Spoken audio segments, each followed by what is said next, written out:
Steve. What's up, brother? Sweet, man.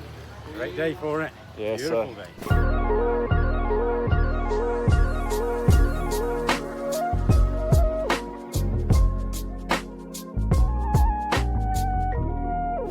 Steve. We've just been having a good chat, but yeah, 8K run. Nice 8Ks, yeah. I haven't done a run like that in a while, so legs feeling sore, but yeah, no, it was a pleasure to actually train with someone for the first time in a while. Absolutely, yeah. It's always good to get together. Yeah, man, thanks for coming down. So you're living in Gili Meno, which is an epic island in Indonesia. Yep. And traveling now around Bali. But I'd love to just hear a little bit about, you know, what sort of led you to this sort of island lifestyle, living on a beautiful paradise island of Gili Meno. So, again, I think after, obviously quite a few years, originally from the UK, and just got really frustrated and bogged down by the pace of life, the consumerism, and always this desire to travel, really. So it felt really important to constantly travel whenever I got the opportunity. And then towards the back end in 2019, I made the decision to come to Indonesia for 8 weeks. And then, as we all know, beginning of 2020, the pandemic started, and so I made that conscious decision to stay here. And yeah, 6 years later, still living the dream. It's beautiful. Originally, the plan was to be in Bali, but recognised that it was probably a little bit busier than I wanted it to be. And so the island I'm on, there's nothing motorised. It's all horse and cart, and bicycle or feet, really. So it's a nice, simple way of life. That's awesome, man. Yeah, I need to go check it out, to be honest. But yeah, just living in this side of the world's been, it's been really amazing lifestyle-wise. You know, just having that, ability not to have to be in the city grind.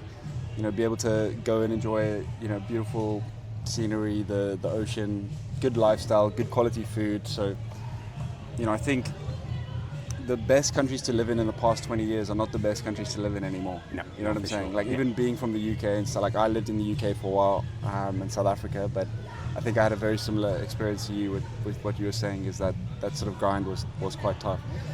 But yeah, from your perspective, man, like what is your sort of philosophy to health and fitness, and the way you sort of approach the way you live your life, really? Because a lot of what I know from you is like, you're an example of the stuff you teach. You obviously have a military background as well, so health and fitness has always been there. I know you cycled, yeah. You run, you're a barefoot shoe warrior. So yeah, what's your sort of philosophy to health and fitness? Just being consistent, I think. I think it's important just showing up for yourself every day, and I make an effort. That's not strictly true. It's not an effort. I make the time every day to train, trying to get the nutrition right, and just making that time and prioritising myself, really. And the underlying reason for majority of what I do is I want to be able to inspire other people to continue that journey. I have a daughter in the UK who, and I just want her to look at me as a good example of what's possible as we age, really. So yeah, it always feels important to be able to do that. In the UK, I was surrounded by people who'd almost kind of given up, really. They were where they were. They were defined by a number, by their age, and I just never wanted to be in that mindset, that belief system, really. So yeah, it was always important to be out there and train. And it's interesting what you say there. From your perspective, like what do you think is important about health and fitness for the sort of average Joe? Like what would life look like if they were to sort of get their shit together? Oh, absolutely amazing. I think just that freedom to move, and whether that be picking up grandkids or carrying your shopping from the car to the house and going up and downstairs, just to be able to do that without creaking and moaning and groaning. And there are some amazing examples of people out there doing some incredible stuff these days. And so yeah, I think just to be able to get into the second half of life in a different place, mentally and physically, because of course if the mind is strong, the body will follow, really, and vice versa. If the body's strong, the mind can follow. So I think just to kind of pair those two together and just to push into the second half of life. I read something interesting recently that for the majority of people, the second half of life starts about 38 years of age, and so yeah, people used to seem to think about around about 50 is the second stage, but when you think about 38, that's that's a big wake-up call for a lot of people, I think. Yeah. No, it's interesting what you say there. I think a lot of people, well, from what I understand, it's like everyone would be like, okay, you're 30 now. It's all downhill from here. Yeah. Like your back starts to creak, your knees start to go all weird, and I'm like, flipping hell, bro. Like that's crazy. Like I've been lucky enough to have some examples of people who are in amazing shape, up to 70, 80, like still cycling, still running, still doing really amazing things. And I think it's so important to actually let people know that it doesn't have to go downhill. Yeah. And actually you can age like fine wine. Like you can be fit, be healthy, and actually enjoy like a high quality of life. Because I think one of the saddest things I saw when I was living in the UK was, the elderly people are in terrible nick. Yeah. You walk around any of those, sort of those shopping malls, whatever, and it's like wheelchairs, it's crutches, it's this, it's ailments, So I mean, from your perspective, like what do you think is the cause of that in our society for elder people? I think certainly from the UK side, I think there's the struggle with the NHS. There's a struggling system that just can't meet the demands of people, and I think again there's that aging population now. The sort of the population that are in their 70s and 80s now have obviously come through some tough days over the last 70 or 80 years, since having gone through sort of all the food issues on the back of the war, and they a very different mindset. And I think they very much of that mindset that they get to a point, you maybe get to 50 and you slow down. I think when you make that conscious decision to slow down, then mind and the brain are only going in the same direction, really. So I think to stay positive, to be energized, to focus on, it can be those small incremental changes. They don't have to be earth-shattering changes. It's the small things. It's the setting the routines. It's the focusing on nutrition, hydration, good sleep, keeping the mind strong. Those simple things to start with, really. Yeah, and why do you think the healthcare system doesn't teach people that? Because all those things that you said are accessible immediately. Yeah. You know what I'm saying? Like, if someone really kind of understood those things, it's really interesting. But I mean, I'd be interested to hear your sort of perspective on that. Like, why is that not like common knowledge for people? Again, I think I have a lot of friends of mine who are in the medical profession who, and a lot of it's not part of their education either. They're not taught to, they're taught to triage. They put a bandage over a problem or a sticky plaster on a problem, and that analogy can be used for life as well. Really, it's just not going into the root cause of the problem. A lot of the way the system's gone in the UK with the NHS now, a lot of it's the appointments have been done by phone. And what historically or traditionally would have been hands-on, face-to-face stuff has been done by phone. And of course, if you're already sitting at home struggling and you're not getting out of the house to have that human connection, that face-to-face conversation, then I think you're much more likely to get a positive result from somebody if you can look them in the eye and ask them to do it, as opposed to tell them down the phone or give them an exercise sheet and send them away. And yeah, I just think that people get the exercise sheet, they'll put it in the drawer when they get home, and that's probably the last time it sees the light of day, really. So yeah, it's really quite sad. And I think what was coming up for me when you said that was the isolation side of things. It's like a lot of I think one of my best mates, his grandma lives in Yorkshire, but her husband died a few years ago, so she lives completely by herself in like a small house, and I think they send like someone to go check in on her like maybe once or twice a week, but like when they go and visit her now for Christmas, like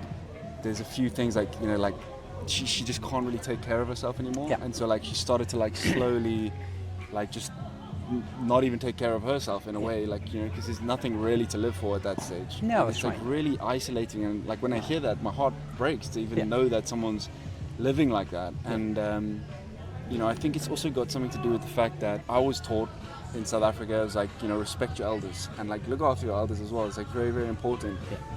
And I feel like sometimes that could be lost as well. But it's just I personally think if there was more onus put onto health and fitness and looking after yourself, you're not going to have to be landlocked in your house. You're not going to have to be stuck in a wheelchair or paying the NHS or going to doctor's appointments or getting stuffed with drugs for the rest of your life. Yeah, absolutely. Yeah. And I think of course everybody, you can jump into a medicine cabinet or go to a chemist and get whatever you need. But I think there's so much information out there now about different ways of living life. And one of the things I love about being here is that the culture here is very much about using the land, living off nature. And a lot of the people on the island where I'm living, just you talk to me, you've got a headache or you've got a sore stomach, and they will give you a plant. They will go into the jungle, they'll bring something out, they will grind it in a little pot, and they will add some water or whatever they do, and it works. It's incredible.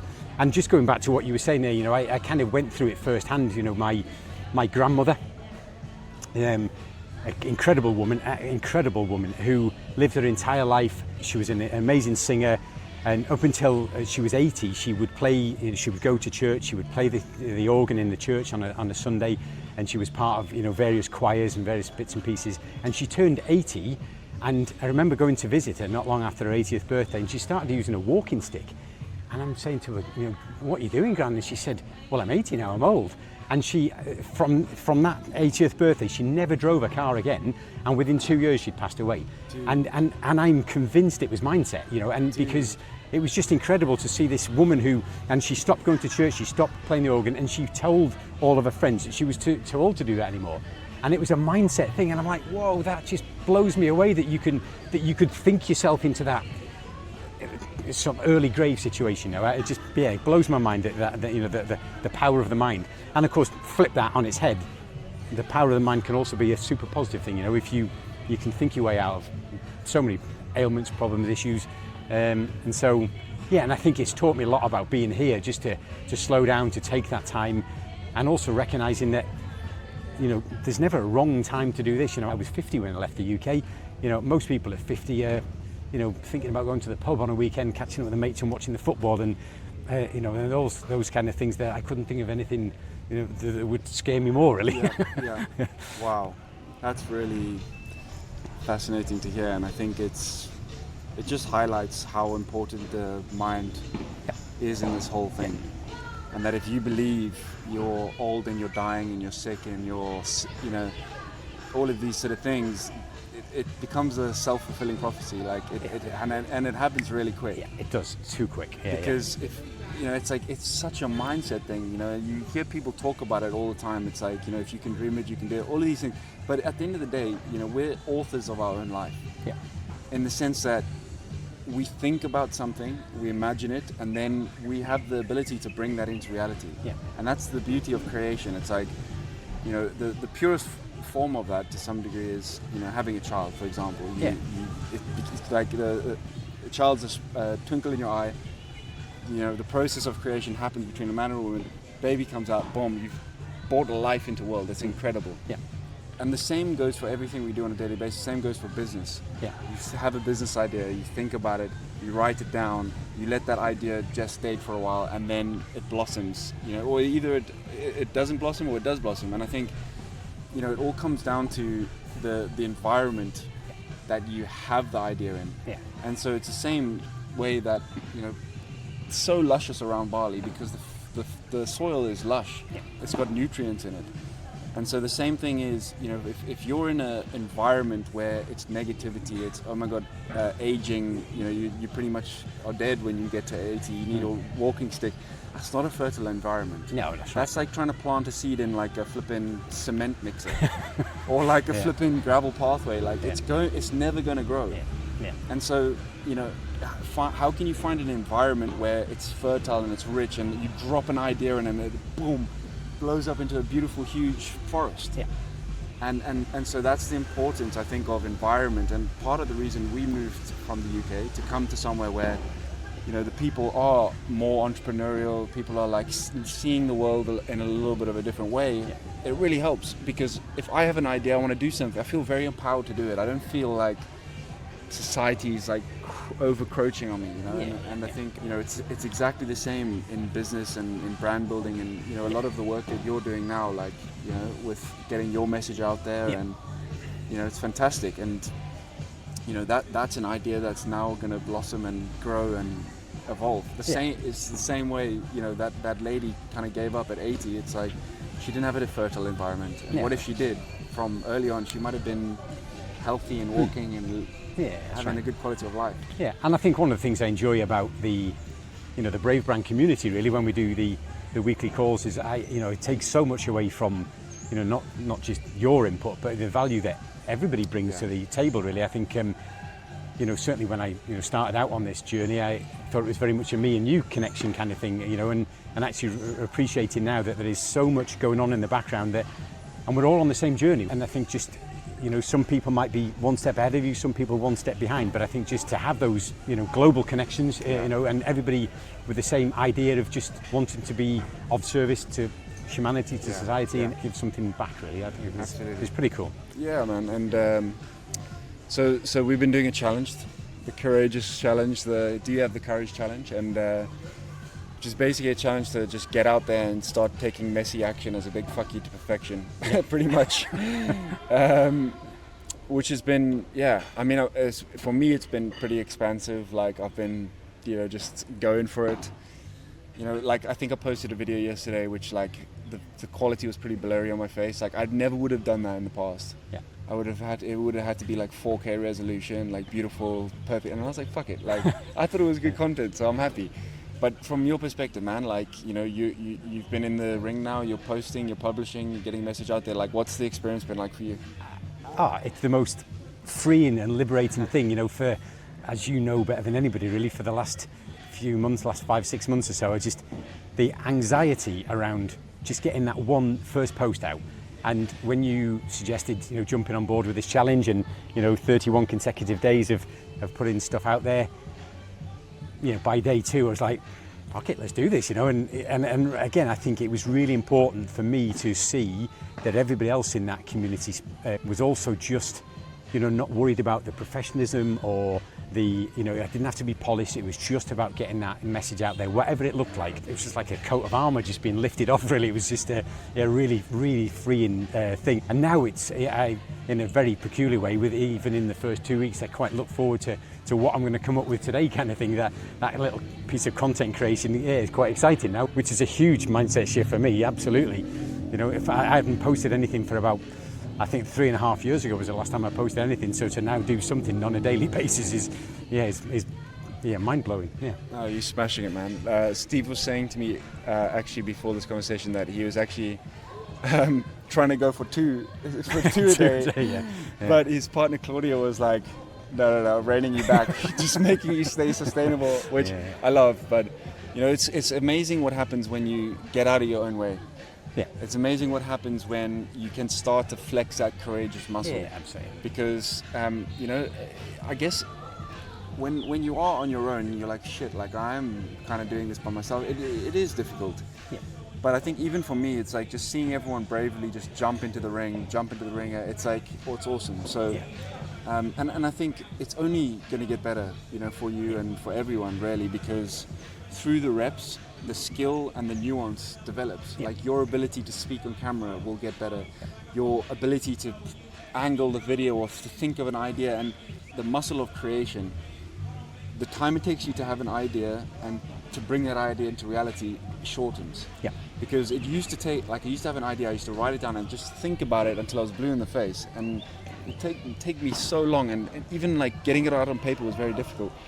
But it wasn't until I had volume of repetition that eventually it was like, oh cool, idea, boom, let's go, let's shoot it, let's post it, and we're on to the next one. Yeah, and I think it's like, using the training analogy, you wouldn't expect to be good in the gym at bench pressing after one day. So, it's exactly the same. It is that repetition, it's putting in the hard yards that refine any process, really, don't they? So I think, as I say, certainly I've learned a lot. My brain has been fried on a daily basis for about 6 months now. So actually to be at this stage where so much is in place now, so much of it makes sense. Every day's a school day, every day's a learning day, isn't it? So to actually to enjoy that process, and to learn the things that that take me down a rabbit hole of stuff that I just never would have dreamt of, and it may be about how to use a microphone or how to edit a video or whatever it is. I think all things that I never really would have thought I would have ever enjoyed, but I really do actually now. It's a really cool process. You're onto something for sure. Mate, that's a huge win, bro. That's a huge win. I'm super chuffed to see all of the growth that you've been through over the last few months. So where are you now? Like you've got your, you're building a system. You've got your ebook has been completed. Yeah. Age Disability, which is awesome. The link and the pages are almost ready. So what sort of what are you looking forward to now? Like what's on the horizon for your business and Age Disability? So yeah, hopefully within the next probably 2 weeks, I think. So I disappear, heading off to Thailand on next week into a meditation retreat. Hopefully by the time I come out of that, I'll be there for 8 days and come out of that and hopefully in a position then to channel people's interest into what I have to offer, really. And whether that be through physical health, rehab, fitness advice, strength training, mindset, all that sort of package, really. It'll be nice to actually, to do that. Having done it for a number of years face to face with clients now, to be able to take that into an online space is really exciting. Yeah. Awesome. And my last question is, what does bravery mean to you? Showing up. Just showing up, and just sticking with the initial intention. I've had a lot of wobbles over these last 6 months where there have been days where I've just like, you know what, just close the laptop. I'm just not doing this shit. I can't do this. And actually now, yeah, bravery is very much about, I committed to this. I'm going to stick with it. It's something I've wanted to do for a long time. And again, I can't thank you and your team enough for all the support and the commitment that you turn up and show on a regular basis as well. So, yeah, it's about that consistency. Yeah. Commitment, that's the one. Absolutely. Steve, thank you, brother. Thanks, Benny. Let's go get some food. Absolutely. Yeah. Cool. Thanks, mate.